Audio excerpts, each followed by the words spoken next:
Es un tema difícil en ocasiones de entender y muy fácilmente puede malinterpretarse o malentenderse. Así que no es un tema muy agradable, pero es un tema necesario.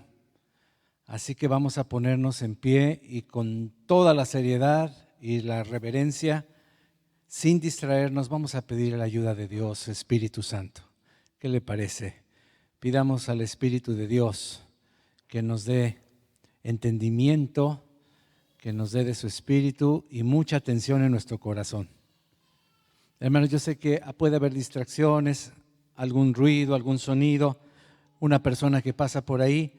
Yo le invito a no distraerse demasiado. Sé que sí es imposible eso, pero se puede hacer, se puede hacer. Amén. Espero que ya estemos grabando, ¿verdad? Ya estamos grabando. Gloria a Dios. Entonces, el tema de hoy, noviembre 28, si no me equivoco, sí, 28 del 2021 es la disciplina en la iglesia. Señor amado, gracias te damos porque tú eres un Dios maravilloso. Te revelas en tu palabra como un Dios de amor. Y parte de tu amor, Señor, es tratarnos como hijos. Dice tu palabra que quien que tiene un hijo no lo disciplina. Dice tu palabra que si lo ama, lo disciplina, lo corrige, Señor. Porque si no lo corrigiera, si no lo amara realmente, si no lo corrigiera, no lo disciplinara, realmente no lo amara, Señor. Padre, tú dices que al que recibes por hijo, cuando es necesario le disciplinas, pero al que no disciplinas es porque no es tu hijo, porque no es tu hija. Señor, así que te damos gracias. Tu palabra también dice que tu disciplina al presente, en el momento de recibirla, no parece agradable, más bien parece triste. Pero después, dice tu palabra, produce un fruto apacible de justicia en aquellos que han sido ejercitados. Gracias te damos, precioso Señor. Gracias por tu amor que me ama, me levanta y también tu amor me disciplina, puesto que no quieres que yo me desvíe, Señor, en el nombre precioso de Jesús. Amén. Tomen asiento, por favor. Tomen asiento.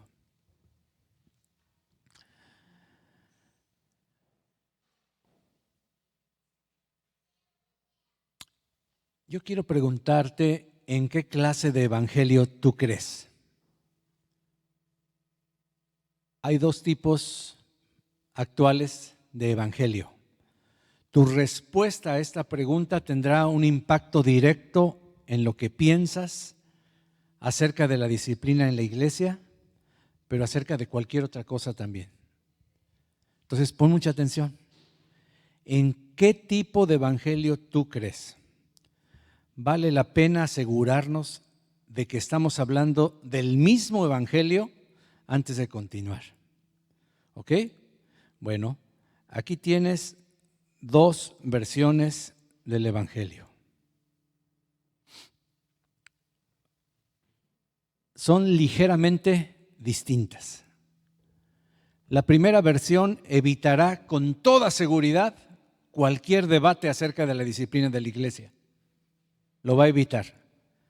La segunda versión permitirá que el debate comience. Entonces vamos a ver estas versiones.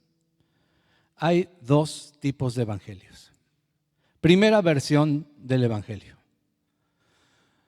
Dios es santo, todos hemos pecado, separados de Dios, pero Dios envió a su Hijo a morir en la cruz y lo resucitó para que pudiéramos ser perdonados. Todo aquel que cree en Jesús tendrá vida eterna. Las obras no nos justifican. Somos justificados solo por fe. Por tanto, el evangelio invita a todo el mundo a simplemente creer. Un Dios que ama incondicionalmente te aceptará tal y como eres. Esa es la primera versión del evangelio. Vamos a considerar la segunda versión. La segunda versión dice: Dios es santo, todos hemos pecado, separados de Dios, pero Dios envió a su Hijo a morir en la cruz y lo resucitó para que pudiéramos ser perdonados y siguiéramos a Jesús como Señor y Rey. Todo aquel que se arrepiente y cree tendrá vida eterna, una vida que empieza hoy y se extiende hacia la eternidad.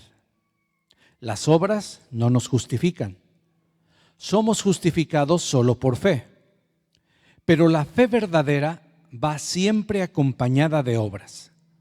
Por tanto, el Evangelio invita a todo el mundo a arrepentirse y a creer.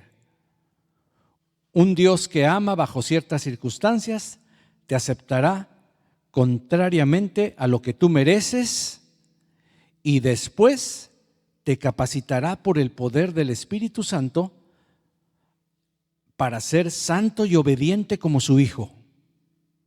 Cuando Dios te reconcilia consigo mismo, te acepta dentro de su familia, que es la iglesia, y te capacita como un hijo que puede representar tanto su propio carácter santo como su trina gloria.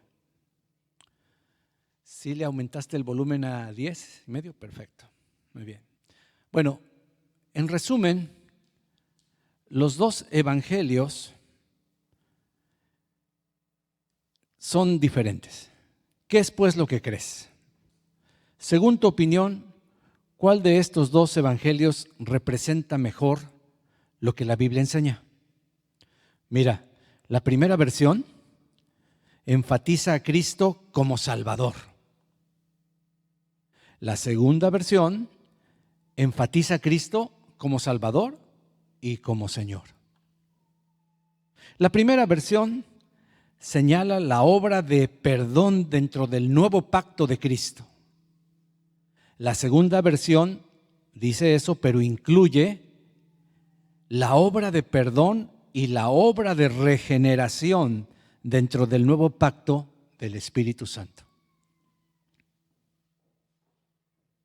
La primera versión señala la nueva posición que tienen los cristianos como hijos de Dios. La segunda versión señala la nueva posición que se les otorga como ciudadanos del reino de Cristo e incluye una lista de deberes.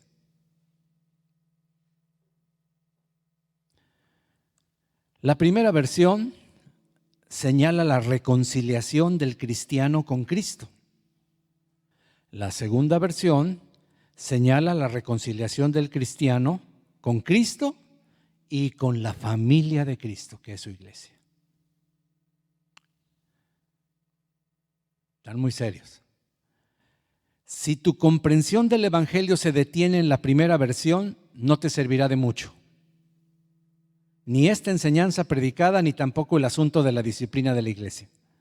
Pero si adoptas la segunda versión, tendremos un tiempo muy atractivo y edificante el día de hoy.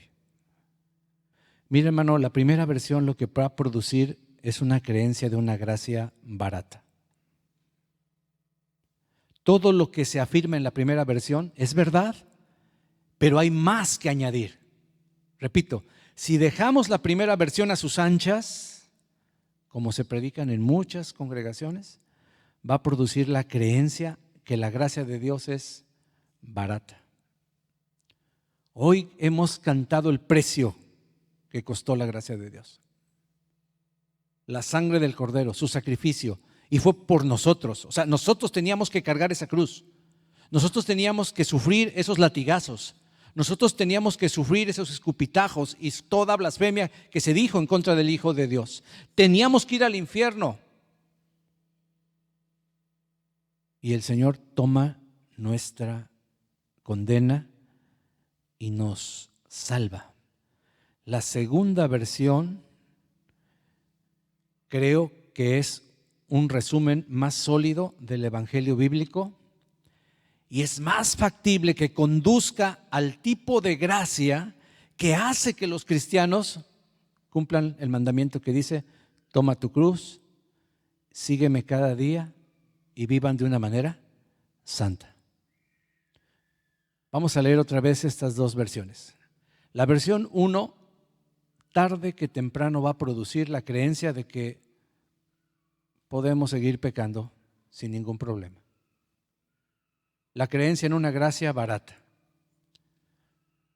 La versión número 2 es un resumen más sólido del Evangelio bíblico y es más factible, es más probable que conduzca a los cristianos al tipo de gracia que hace que los cristianos tomen sus cruces cada día, sigan a Jesús de una manera santa, apartada de este mundo. ¿Amén? ¿Ok? ¿Se entiende la diferencia? ¿En cuál evangelio estás? ¿En cuál evangelio puedes confiar? Bueno, espero que sí. ¿Qué cosa es la disciplina en la iglesia?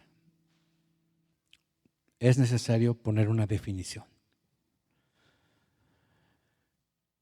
La disciplina de la iglesia es el proceso de corregir el comportamiento pecaminoso entre los miembros de una iglesia local.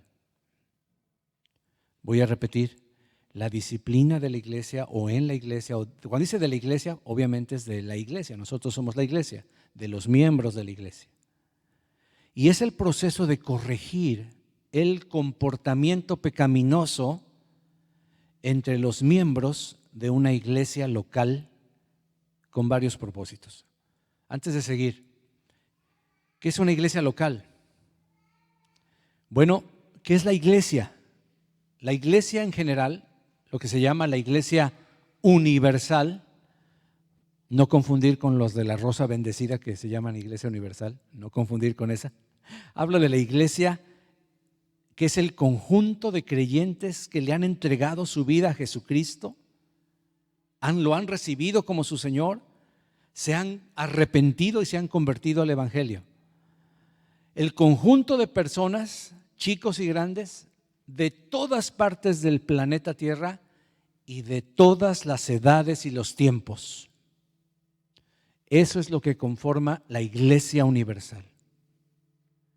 Pero la iglesia local es un conjunto de creyentes ubicados en una localidad. En el Nuevo Testamento, cuando comenzaba la iglesia local estaba o se consideraba la iglesia de toda una ciudad.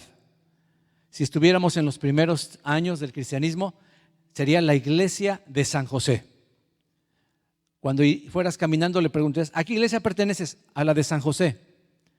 Vas ahí por Gilroy y te dicen los de Gilroy, nosotros pertenecemos a la iglesia de Gilroy. Vas por allá por Turlock, nosotros somos de la iglesia de Turlock. Era la iglesia de la ciudad. Con todo lo que pasó en 2000 años, ahora la iglesia local hay muchas iglesias locales en una sola ciudad. Voy a repetir, hay muchas iglesias locales en una sola ciudad. No es el momento para explicar por qué, ¿verdad? Pero así es el devenir de la historia. Muy bien, entonces, repito, habiendo aclarado, esta es una iglesia local y hay muchas otras iglesias locales en la ciudad. La disciplina de la iglesia local es el proceso de corregir el comportamiento pecaminoso entre los miembros de una iglesia, de una congregación, le voy a cambiar, con el propósito de ¿qué? Número 1, con el propósito de proteger la iglesia. Número 2, con el propósito de restaurar al pecador para que camine correctamente con Dios. Y número 3, para renovar el compañerismo entre los miembros de la iglesia. Esos son los 3 principales propósitos de la disciplina. ¿Estás conmigo? Muy bien. Ahora, en algunos casos, la disciplina de la iglesia puede proceder hasta la excomunión, así llamada. ¿Qué cosa es la excomunión? Es la separación formal de un individuo de la membresía de la iglesia local y la separación informal de los miembros de la iglesia con ese individuo. Repito, es la separación formal cuando la iglesia hace una formalidad, un anuncio, una decisión, y entonces separa de la membresía a una persona, y la separación informal de los miembros de la iglesia que toman la decisión también de apartarse de ese individuo. Es informal porque no firmas nada, no eres obligado a nada. Recuerda que en la iglesia no se obliga a nada, tú solamente sigues las instrucciones de la palabra del Señor. Muy bien. Yo sé que el tema es especial, ¿verdad? Espero que vayas conmigo, ¿verdad? ¿Te acuerdas? No se te olvide los 2 evangelios. Si te quedas con la versión número 1, ni siquiera vas a pasar por tu cabeza que pueda haber disciplina en la iglesia. Pero si te quedas con la versión 2, que habla del señorío de Cristo, que habla de la regeneración, que habla de formar el carácter a la imagen de Cristo, bueno, entonces vas a entender. Así que, hermanos, Mateo 18, 15 al 20 no lo vamos a ver, solamente lo voy a resumir un poquito, pónganme atención. En Mateo 18, el Señor Jesucristo da el procedimiento y la autoridad para que una iglesia practique la disciplina correctiva. Quiero aclarar, la palabra disciplina no significa necesariamente castigo o corrección. La palabra disciplina es un entrenamiento que le damos a una persona. Por ejemplo, cuando tú le enseñas a tus hijos a lavarse los dientes 3 veces al día después de cada alimento y los supervisas y estás con ellos diciéndoles, ¿qué pasó? ¿Ya te lavaste los dientes? ¿Ya te lavaste los dientes? Tú estás disciplinando a tu hijo. Cuando le dices, no, mira, la basura no se tira acá, y le dices a Eli, lleva esto a la basura. Eli agarra la cáscara de plátano y tiene que llevarlo al bote de la basura. Le tardó un poquito, pero ya sabe hacer, levanta la tapa, tira la cáscara, se le queda viendo para ver si cayó bien, cierra el bote y regresa. Lo estamos disciplinando, le estamos enseñando características. Cuando tu maestro te dice párate temprano, o cuando tú te levantas temprano a las 5 de la mañana y te vas a correr 2 kilómetros y luego regresas todos los días, eso es disciplina. Pero dentro de toda la disciplina existe la disciplina correctiva, la varita. Y esa es la que no le gusta a Eli. Cuando le decimos, Eli, ¿quieres varita? No varita, no varita. ¿Por qué dice no varita? Porque ya sintió el ardor del amor de la varita. Y la verdad, duele, pero corrige, ayuda. Ahora simplemente le dejamos que haga, le hablamos 1, 2, 3 veces, le decimos, bueno, pues entonces tenemos que llamar a nuestra amiga la varita. Y entonces dice, no, creo que ya me acordé cómo hacer las cosas. Como que le viene una inspiración divina y todo se arregla. Bueno, Mateo 18 da el procedimiento y la autoridad para que una iglesia practique la disciplina correctiva de los miembros de la iglesia. Ahora, pon atención. Jesús nos instruye diciendo que un individuo, usualmente la parte ofendida, debe ir al individuo ofensor en privado. Si el ofensor se niega a reconocer su pecado y arrepentirse, dice Jesús, nuestro Señor, que entonces llamemos a 2 o 3 más que van a confirmar los detalles de la situación y los reconvienen en privado, 2 o 3 más.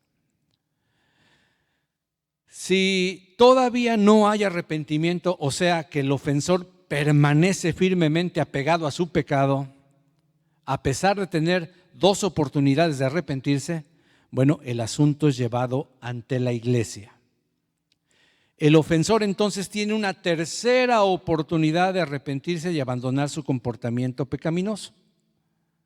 Si en algún momento del proceso de la disciplina de la iglesia, el pecador escucha el llamado al arrepentimiento, dijo el Señor Jesús, entonces has ganado a tu hermano, versículo 15. Has ganado a tu hermano, lo acabas de rescatar.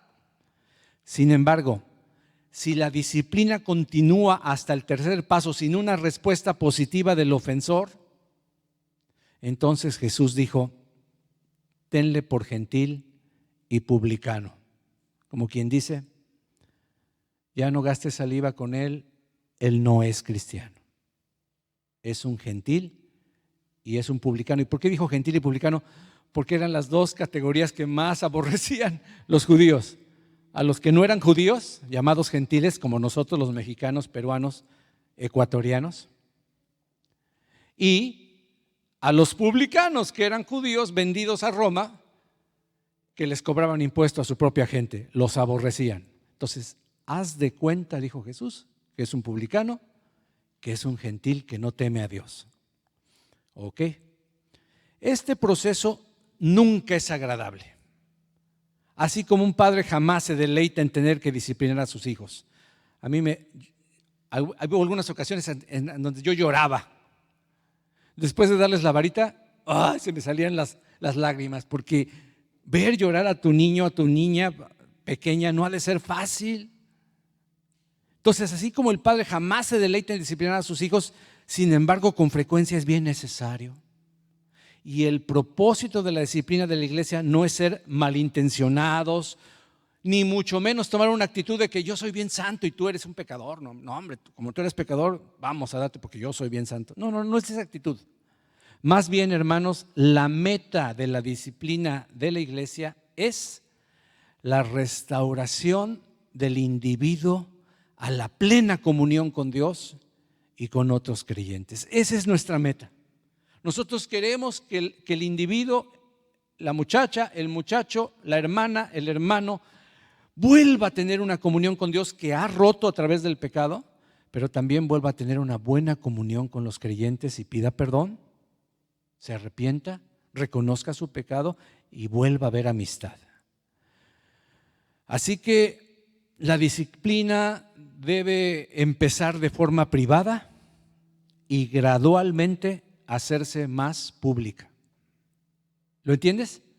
Debe comenzar de manera privada y poco a poco hacerse más pública, esperando que no pasemos a la segunda, tercera y cuarta instancia, ¿verdad? Esperamos que no. Pero, hermano, algo que sí es importante es que la disciplina debe hacerse en amor, con el propósito de mostrar amor hacia el individuo. Cuando tú disciplinas a tu hijo pequeño y le das vara con coraje, eso no es amor. Y eso no es disciplina, es violencia, es abuso doméstico. Si tú le pegas a tu hijo, yo no le pego a mis hijos, yo los disciplino.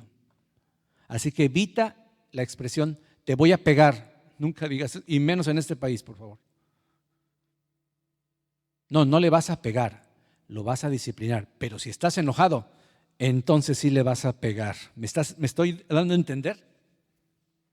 Y no hay nada más horrible que descargar tu frustración y tu ira con un inocente, inocente entre comillas, ¿verdad? Sabemos que saben muy bien lo que están haciendo. Por eso no dejes que te colmen la paciencia, porque hay papás que a la 1, a las 2, a las 2:30, 2:03, 2:55, ahora sí, a las 3. Entonces el hijo ya sabe, el niño ya sabe. No, ¿en cuál va? Le dice su hermanito, va en la 2. Uy, todavía falta 2:30, 2:03. No, olvídate, todavía podemos. No le digas así, porque el día que el niño se vaya atravesando y venga un coche y él no lo vea, no vas a esperar a decirle, detente a la 1, a las 2, a las... Hermanos, no es chiste. Muchos niños han muerto por desobedientes. Sus papás nunca se aseguraron de obedecerles. Que a la primera, hijo, detente. Salomón, detente. Uy, que siéntala y se detenga. Él no sabe por qué, pero en ese momento se cae el librero. Como te obedeció, salvó el pellejo. Yo lo viví. Vale la pena. Vale la pena. Repito, la disciplina debe hacerse en amor, con el propósito de mostrar amor hacia el individuo. Cuando tú permites que tu hijo o un miembro de la iglesia haga lo que se le dé la gana, tú no lo amas. Tú no te importa esa persona, no te importa, no te interesa. No puedo olvidarme de la vecina de mi esposa Vicky, que cuando tuvo su primer desliz con su novio y salió embarazada, no le dijeron absolutamente nada a sus papás, nada, absolutamente. Y ahorita si eso pasara, dijeran, wow, qué cool tus papás, son bien nice, son bien inclusivos, son bien… No, están en la onda tus papás. Ella no lo sintió así. No contenta, quedó embarazada de otra persona más adelante. ¿Qué crees que sucedió? No le dijeron también absolutamente nada. Y pasado un tiempo platicando con Vicky, cuando no era cristiana, Vicky le dice, oye, qué afortunada eres, hombre. Pues mira, esos papás tan nice que tienes, nunca te dicen nada, puedes hacer lo que se te dé la gana. Y ella contestó, sí, yo no les importo para nada a mis papás. Y entonces Vicky se quedó, ups. La persona es la que siente que a ti no te interesa. Pero cuando tú corriges a alguien con amor, dice, ese papá me ama, esa tía me ama, ese padrastro me ama, esa madrastra me ama. Dije con amor. Y es en obediencia a Dios. No lo hacemos porque se nos da la gana, es porque Dios nos dice que lo hagamos. Y en piadoso temor por el bien de los demás en la iglesia. Nos debe interesar el bien de toda la congregación, no el bien de una sola persona. Bueno, muy bien. Las instrucciones de la Biblia con respecto a la disciplina de la iglesia implican la necesidad de ser miembro de la iglesia. La iglesia y su pastor son responsables del bienestar espiritual de cierto grupo de personas, o sea, los miembros de la iglesia local. No de todos en la ciudad, ni soy responsable de los cristianos de otra iglesia local. Yo no soy responsable de ellos. Pablo pregunta, ¿por qué razón tendría yo o qué razón tendría yo para juzgar a los que están afuera? ¿No juzgáis vosotros a los que están adentro? Entonces hay una adentro y hay una afuera, ¿verdad? Entonces el contexto es la disciplina de la iglesia local, de miembros de la iglesia. El candidato a la disciplina de la iglesia tiene que estar dentro de la iglesia y ser responsable ante ella. El problema surge cuando él o ella profesa ser cristiana, pero hace otra cosa. Repito, el candidato a la disciplina tiene que estar dentro de la iglesia y ser responsable. ¿Qué significa responsable? ¿Alguien me puede decir rápidamente qué es responsable? ¿De dónde viene esa palabra responsable? De responder, de dar cuentas. En inglés hay una palabra que no está en español, accountability. No existe esa palabra en español, pero significa dar cuentas de tu vida. El problema surge cuando él o ella dice que es cristiano, profesa fe en Cristo, pero continúa viviendo en pecado innegable y pecado evidente. Continúa. Ahí es donde surge el problema. Ahora, la Biblia nos da un ejemplo de la disciplina de la iglesia de otra categoría, o sea, ya algo un poquito más fuerte, la iglesia local. Pero es los mismos principios de Mateo 18 elevados a la segunda potencia. Esto sucedió en la iglesia de Corinto. Repito, las iglesias locales eran, por eso Pablo escribió a la iglesia de Colosas, la iglesia que estaba en Tesalónica, la iglesia que estaba en Filipos, o sea, los filipenses, tesalonicenses y colosenses, por poner un ejemplo. Pues en Corinto, que era la iglesia donde él fue y le costó mucho trabajo y plantó una congregación aparentemente muy bonita, él sale a sus viajes, deja a los ministros y algo empieza a pasar, que se corrompen, que algo está mal y tiene el Señor que escribirles y corregirles a través de la pluma de Pablo. Y en el capítulo 5 del verso 1 al 13 ocurre una situación y es donde nos vamos a detener el día de hoy solamente. Mira, este tema es muy amplio, este tema no es de una sola predicación, es de todo un seminario, por lo menos unas 5 o 6 predicaciones. Así que en este caso vamos a hablar de Corintios capítulo 5, primera de Corintios capítulo 5 del 1 al 13, y ese caso de Corintios, la disciplina llevó a la excomunión. Y el apóstol Pablo da algunas razones para esa disciplina. Así que quiero que me acompañes, por favor, primera de Corintios 5 del 1 al 4. El primer versículo dice: ¿se ha sabido de un caso de inmoralidad sexual o de fornicación, como dice la Reina Valera 60? Entre ustedes se ha sabido que ni siquiera los paganos tolerarían. Y es que uno de ustedes tiene como mujer a la esposa de su padre. ¿Se entiende? A su madrastra. Uno de ustedes está cometiendo incesto con su madrastra. Está teniendo relaciones sexuales con su madrastra. Ahora, aquí la palabra inmoralidad sexual está bien traducida porque fornicación en el original es una expresión, una palabra que se usaba para todo tipo de impureza sexual, todo tipo de inmoralidad sexual. Pero también hay otra palabra ahí que tiene como mujer a la esposa. Esa palabra tiene indica que es una relación continua, que no se trata de un encuentro casual, ni que una sola vez lo hizo. No, es una conducta continua. Repito, se tradujo tiene, no tuvo, sino tiene.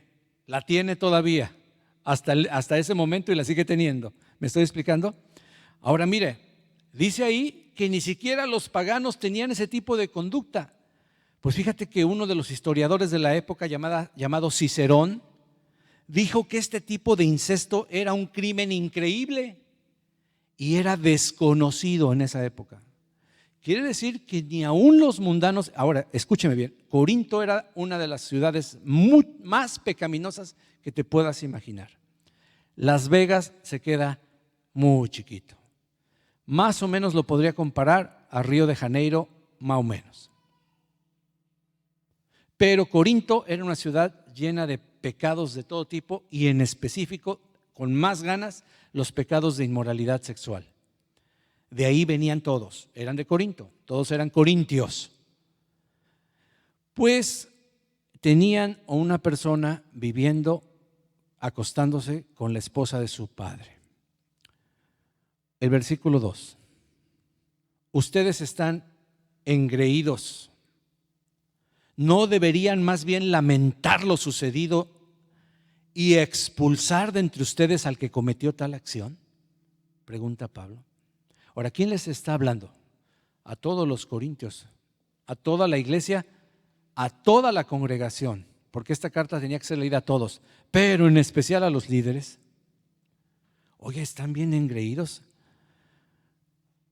Pablo está más preocupado porque los cristianos en Corinto parecían tomar el pecado a la ligera, mi hermano, como si no pasara nada. En lugar de estar sintiéndose que son muy nice, muy, ¿cómo dicen ahora? Muy inclusivos, muy tolerantes. Deberían estar llorando. Perdónanos, Señor, porque estamos permitiendo esta aberración. Deberían lamentarse, dice otra versión, llorar amargamente. Y todas las versiones dicen expulsar de entre ustedes al que cometió tal acción, sacar fuera al que cometió tal acción. Deberían haber hecho eso. Repito, Pablo estaba más preocupado por el pecado que por el pecado de la persona, la desfachatez de los demás. Estaban envanecidos, estaban engreídos, hasta yo creo que orgullosos se sentían. Dice el versículo siguiente: yo por mi parte, aunque físicamente no estoy entre ustedes, sí lo estoy en espíritu y como si hubiera estado presente, he juzgado al que hizo tal cosa. Claramente la solución era esa: sacar a ese hombre notoriamente no arrepentido. Esa persona se notaba que no estaba arrepentida. Probablemente, repito, ellos estaban permitiendo esto en nombre de la tolerancia. Decían: ay, miren cuán amorosos somos, miren cuán abiertos de la mente. Es que somos open mind. Somos de mente abierta, hombre. Dice Pablo, pues ¿saben qué? Yo ya juzgué al que hizo tal cosa. Y luego vienen versículos a la mente. Bueno, la Biblia dice, no juzguéis para no ser juzgados, ¿verdad? No saques de contexto la Biblia.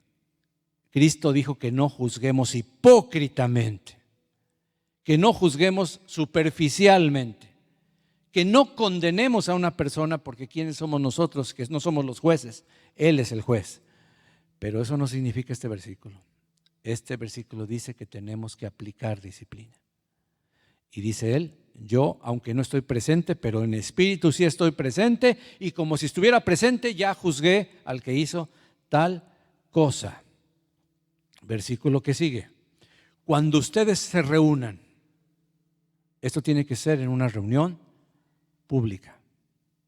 Cuando ustedes se reúnan y en espíritu yo esté con ustedes, o sea, estaba avalando su autoridad espiritual. Tampoco significa que hizo un viaje astral, ¿verdad? Y él en espíritu estaba ahí. Por favor, no entiendas eso, porque hay gente que ha tomado esto para decir, ya ves, podemos salir de nuestros cuerpos y estar en otros lados, ¿verdad? 3X, ¿no? Eso no dice, eso no es la interpretación. Es nada más decir, los estoy apoyando, estoy respaldándolos. Cuando se reúnan y en espíritu yo esté con ustedes, en el nombre de nuestro Señor Jesucristo y con su poder.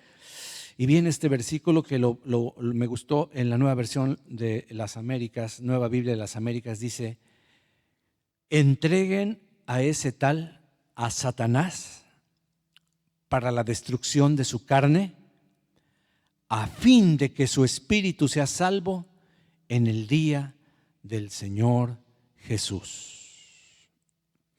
Ahora, este versículo es el que por muchos años yo estaba, Señor, ¿qué significa realmente? Algunos piensan que es hacer un rito donde le entregamos literalmente a Satanás y decimos, Satanás, aquí te entregamos a Pancho pistolas, échatelo. Imagínate, no, eso no quiere decir. Nosotros no tenemos ningún permiso de dirigirnos a Satanás, ni mucho menos de maldecir de esa manera a una persona. Entonces, dígame usted, ¿qué cosa o cómo pueden ellos entregar a Satanás a ese individuo? La respuesta es muy sencilla. Al ponerlo fuera de la iglesia, en el mundo, como dijo Cristo, cuyo dominio es del diablo. Cristo dijo que el príncipe de este mundo era ¿quién? Satanás. Entonces, cuando tú pones fuera de la iglesia, fuera de la cobertura, fuera de la protección espiritual, lo dejas en el mundo, en el dominio, donde el mundo es gobernado ¿por quién? Tú ya sabes por quién. El castigo es remover la protección espiritual y la comodidad social, pero no es una imposición del mal. Es bien importante eso. No vamos a maldecir a nuestro hermano ni a nuestra hermana, no le vamos a desear que le vaya como en feria, no, ni mucho menos pedir que demonios vengan a su vida, ni mucho menos. El castigo consiste en remover la protección espiritual y la comodidad social que hay de la cobertura de una iglesia, de una familia espiritual. Porque cuando estás en la iglesia tú estás cubierto. Cuando vino la pandemia se notó el amor de unos hermanos con otros, cómo estuvimos cubriéndonos, cómo me llegó esa sopita, cómo me llegó esa ofrenda, cómo me llegó esas palabras de aliento, cómo te llegó a ti, cómo le llegó a otros. Esa protección, ese estar con ellos en los momentos difíciles, ese orar, interceder por sus necesidades, no más. Esa comodidad social, no más. Es remover la protección espiritual, pero nunca imponerle el mal. Nunca, jamás. Entonces espero que se entienda, porque puede entenderse así. Yo durante mucho tiempo dije, híjole. Y la verdad, gracias a Dios que no hemos tenido ese caso. Así que, pues era algo tremendo esto de la disciplina de esta categoría. Pero dice algo más. Dice que es remover la protección, para la destrucción de su carne. ¿Te fijaste cómo dijo el versículo? Le voy a regresar aquí. Dice, para la destrucción de su carne. Algunas traducciones mal traducidas dicen que es el cuerpo. No necesariamente, no lo es. Está hablando de la carnalidad, de la propensión al pecado, de la naturaleza humana cuyo deseo es estar haciendo cosas malas. Acuérdense que nuestro viejo hombre fue crucificado con Cristo el día que realmente nos convertimos, y esa es una gran victoria. Ya no vivo yo, mas vive Cristo en mí. ¡Qué maravilloso! Dice que hemos sido crucificados. Con Cristo estoy juntamente crucificado, dijo el apóstol. Es una gran enseñanza. Yo la he explicado muchas veces. Con Cristo estamos crucificados. Ya no vivimos nosotros, vive Cristo en nosotros. Pero luego dice el versículo, pero lo que vivo en la carne, lo vivo en la fe del Hijo de Dios. Todavía estoy en un cuerpo con la propensión al pecado. Dice la Biblia que el mal habita en mis miembros. Y todavía tengo esa propensión. Entonces, este tipo de disciplina llamada excomunión o expulsión de la membresía de una congregación tiene como objetivo entristecer a la persona, llevarla a una soledad sin protección espiritual, con el propósito y la esperanza de que esa persona recapacite y se arrepienta y deje su pecado. Pero ustedes saben que el enemigo también puede atacar de una manera muy fuerte. Cristo, y quiero poner este versículo porque me lo puso el Espíritu Santo, recuérdales nada más este versículo, me dijo el Señor, porque por el otro lado de la moneda, un día le dijo Cristo a ese hombre que tenía 30 y tantos años ahí esperando que las aguas se agitaran. Cuando Cristo sanó a ese paralítico, le dijo lo siguiente cuando lo halló Jesús. Después le halló Jesús en el templo y le dijo, mira, has sido sanado, no peques más. Y luego lean conmigo, para que no te venga alguna cosa peor. A ver, dígalo otra vez. Mira, has sido sanado, no peques más, para que no te venga alguna cosa peor. ¿Son todas las enfermedades producto de nuestros pecados? No. ¿En todas las enfermedades está Satanás? No. Solo son algunas las enfermedades donde demonios intervienen, y lo vemos muy claramente porque Dios sanó algunas enfermedades y echó fuera demonios de enfermedad en otros. Es muy diferente. No todas las situaciones son iguales. ¿Qué sucede cuando tú le quitas la cobertura a un miembro de la iglesia? Bueno, la carne, que es la propensión al pecado, es muerta, es tocada, es dañada, pero también es probable que en su cuerpo tenga alguna consecuencia si persiste en el pecado. Pero ojo, el fin es este, subrayo lo que decía el versículo, a fin de que su espíritu sea salvo en el día del Señor Jesús. Voy a repetir, ¿cuál es la meta? La meta de la disciplina es bien clarita, hermano. La salvación, no la destrucción, la salvación de su espíritu.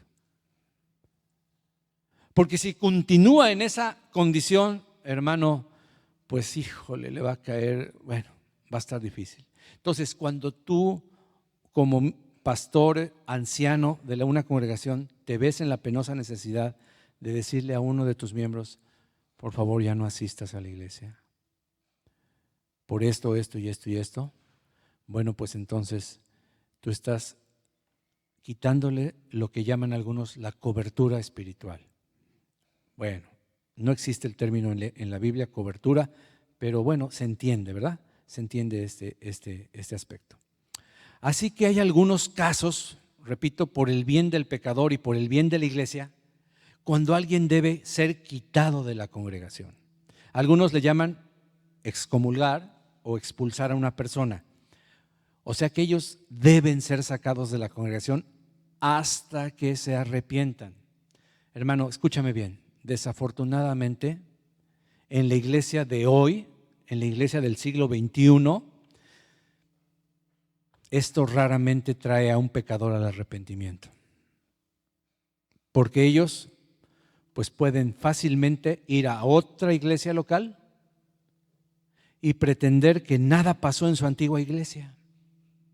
O es fácil para ellos jugar el papel de víctima y actuar como si su primera iglesia fuera cruel para ellos, que su primera iglesia fue cruel con ellos.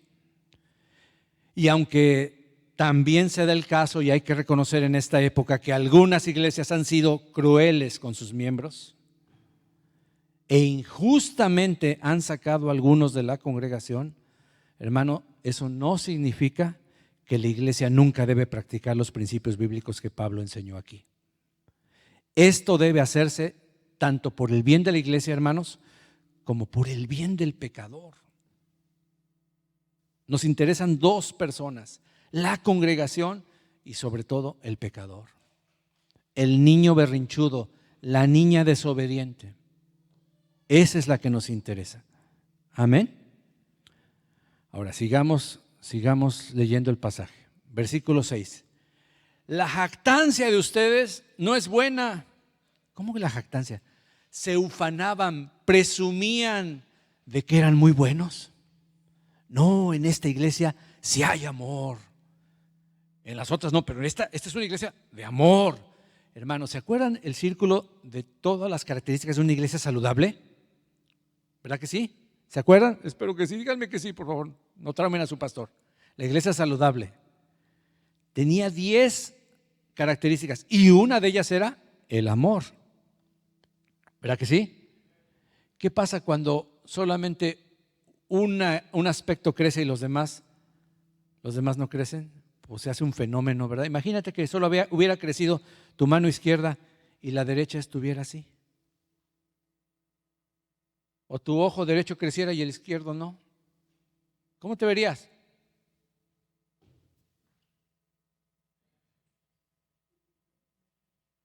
Medio fenómeno, ¿no?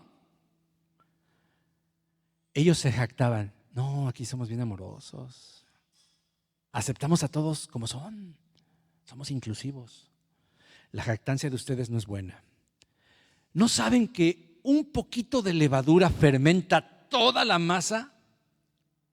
Dice el versículo: limpien la levadura vieja para que sean masa nueva, así como lo son en realidad, sin levadura. Un cristiano es una masa nueva sin levadura. Por lo menos eso es lo que la palabra espera. Tú, si eres un hijo de Dios, eres masa nueva. Que límpiate de la vieja levadura, porque aún Cristo, nuestra Pascua, ha sido sacrificado. Por Cristo somos una masa sin levadura. La levadura en la palabra del Señor es símbolo del pecado. Cuando dice, no saben que un poco de levadura fermenta toda la masa, quiere decir un poquito de pecado en la congregación contamina a todos, se extiende para todos. Y como dicen los hermanos en una casa, ¿por qué a mi hermanito chiquito le permites eso y a mí no? Pues sí, ¿verdad? Y empiezan las broncas y los problemas. Debe haber justicia, debe hacer todo en orden, ¿verdad? Gloria a Dios.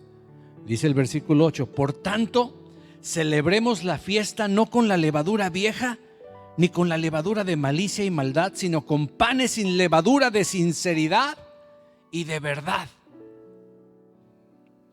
¿No hemos hablado de la hipocresía? ¿Verdad que sí? Estuvimos hablando 2 semanas de la hipocresía. ¿Por qué crees? ¿Qué era la levadura de los fariseos? Hipocresía. Una persona que se presenta aquí y adora al Señor y trae su ofrenda, pero está viviendo en un pecado y no se arrepiente y no se arrepiente y no se arrepiente. ¿Qué cosa es, hermano? Dígalo sin miedo.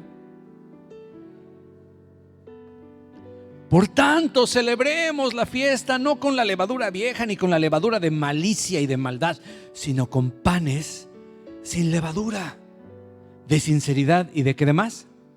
De verdad. Aleluya. Ellos se jactaban de ser tolerantes, inclusivos. Pero hermano, el pecado es como la levadura. Si se permite que exista, se propaga a los que están cerca de la misma manera que, como dice aquí, un poco de levadura fermenta toda la masa, leuda la masa. Pablo también explica que Jesús nos salvó para que pudiéramos ser apartados del pecado, para que pudiéramos vivir sin levadura o libres de aquello que causa esa decadencia espiritual, hermano. El deseo de Cristo para su novia, para la iglesia, dice Efesios 5, es que sea pura y sin mancha, inmaculada, es lo que significa inmaculado, sin mancha, sin mácula, sin mancha. Dios quiere una novia perfecta, sin arruga, sin mancha. Ahora, lo peor es que, hermano, el testimonio de Cristo Jesús y el testimonio de su iglesia también son afectados ante los incrédulos. Porque hay muchos incrédulos que van a conocer a ese individuo y van a decir: oye, ¿a qué iglesia asistes? Pues a la nueva generación en Cristo. Híjole, qué clase de iglesia. ¿Y te dejan vivir así como estás viviendo? Ay, son bien nice los brothers. ¿Y el nombre de Cristo cómo queda? Cuando en tu trabajo te dicen: oh, yo creía que eras cristiano. No, pues sí soy. Ajá, sí. Ajá. Qué bonito es cuando dicen: oye, con razón eres así. Yo no sabía que eras cristiano, pero algo tenías diferente. Oh, oye, háblame de Dios. Quiero conocer a tu Dios. Cuando David pecó con Betsabé, hermanos, una de las consecuencias de su pecado que Dios menciona es que el nombre del único y verdadero Dios sería blasfemado, hermano, por los enemigos de Dios. Chécalo ahí en 2 de Samuel 12, 14, no lo cheques ahorita. Aprendes de esa. 2 de Samuel 12, 14. Ahí dice que el nombre de Dios sería blasfemado por los enemigos de Dios como consecuencia del pecado de David. Por eso Pablo le sigue diciendo: miren, en mi carta les escribí que no anduvieran en compañía de personas inmorales o fornicarios, en este caso. Les escribí que no anduvieran en compañía de personas inmorales. Aclara, no me refería a la gente inmoral de este mundo o a los codiciosos, en otras versiones dice avaros y estafadores, o a los idólatras, porque entonces tendrían que ustedes que salirse del mundo.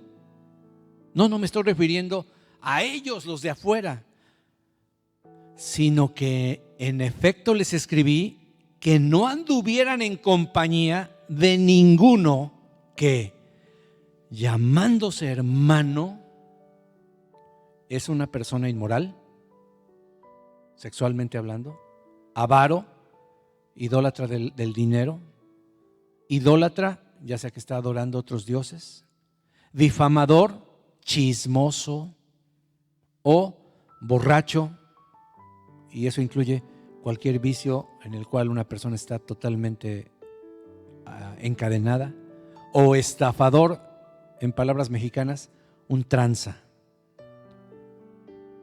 Hijo, en las iglesias, hermano, hay cada joyita. Con esa persona ni siquiera coman. Ni siquiera coman. No convivan con esa persona. No me refiero a los pecadores del mundo, porque tendrían que salir del mundo, tendrían que irse a la luna o a Marte. No, yo dije que no tuvieran compañía, dice Pablo, con los que se dicen que son creyentes, se dice que son cristianos, se dice que temen a Dios, pero son inmorales, avaros, idólatras, difamadores, borrachos, estafadores. Con esas personas ni siquiera coman. Algunas veces la acción disciplinaria de la iglesia tiene éxito al producir una tristeza piadosa y un verdadero arrepentimiento, hermano. Cuando esto ocurre, el individuo está preparado para ser reintegrado al compañerismo. Ahora mira, escucha, lo más lindo de todo esto es que el individuo de quien se habla en 1 de Corintios 5, ¿qué crees? Se arrepintió. Funcionó la disciplina. Y Pablo animó a la iglesia a restablecerlo al compañerismo con la iglesia. Bendito sea Dios. Segunda de Corintios 2, del 5 al 8. Por tiempo no lo vamos a leer. Ya lo tenía aquí porque yo sé que si les digo segunda de Corintios 2, del 5 al 8, decir, ¡ay, quiero verlo! Pero véalo después. La mayoría de los estudiosos y de eruditos de la palabra están diciendo, es la misma persona. En la segunda carta Pablo les dice, se los leo rápido. Pero si alguien ha causado tristeza, no me la ha causado a mí, sino hasta cierto punto, para no exagerar, a todos ustedes. ¿Es suficiente para tal persona este castigo que le fue impuesto por la mayoría? O sea, la mayoría obedeció, otros no obedecieron. Así que por el contrario, ustedes más bien deberían perdonarlo y consolarlo. No sea que en alguna manera este sea abrumado por tanta tristeza. Por lo cual les ruego que reafirmen su amor hacia Él, pues también con este fin les escribí, para ponerlos a prueba y ver si son obedientes en todo. Era una prueba. Él les dijo, expúlsenlo, y iba a ver si le iban a obedecer. Gracias a Dios que toda la iglesia de Corinto se arrepiente y lo expulsa. Pero les dice, con este fin les escribí para ponerlos a prueba y ver si son obedientes en todo. Pero a quien perdonen algo, yo también lo perdono, dice Pablo. Porque en verdad lo que yo he perdonado, si algo he perdonado, lo hice por ustedes en presencia de Cristo. ¿Para qué? Para que Satanás no tome ventaja sobre nosotros, pues no ignoramos sus planes o maquinaciones. O sea, gloria a Dios, chamuquín, no te saliste con la tuya. Conclusión: la disciplina ejercida en la iglesia, aunque no es ni deseable ni fácil, no solo es necesaria, sino también es amorosa y más aún, como dice ahí, es ordenada por Dios. Es un mandamiento. Amén. Desgraciadamente, la acción disciplinaria, cuando es hecha en amor y de la manera correcta, no siempre es exitosa, hermano. Pero aún así es necesaria para llevar a cabo los buenos propósitos antes mencionados. Vamos a dejarle ahí, y yo te voy a pedir que pares la grabación de Facebook, por favor. Párame la grabación stop y hazme un nuevo track, por favor. Un nuevo track. Yo le quiero pedir a los ancianos de la iglesia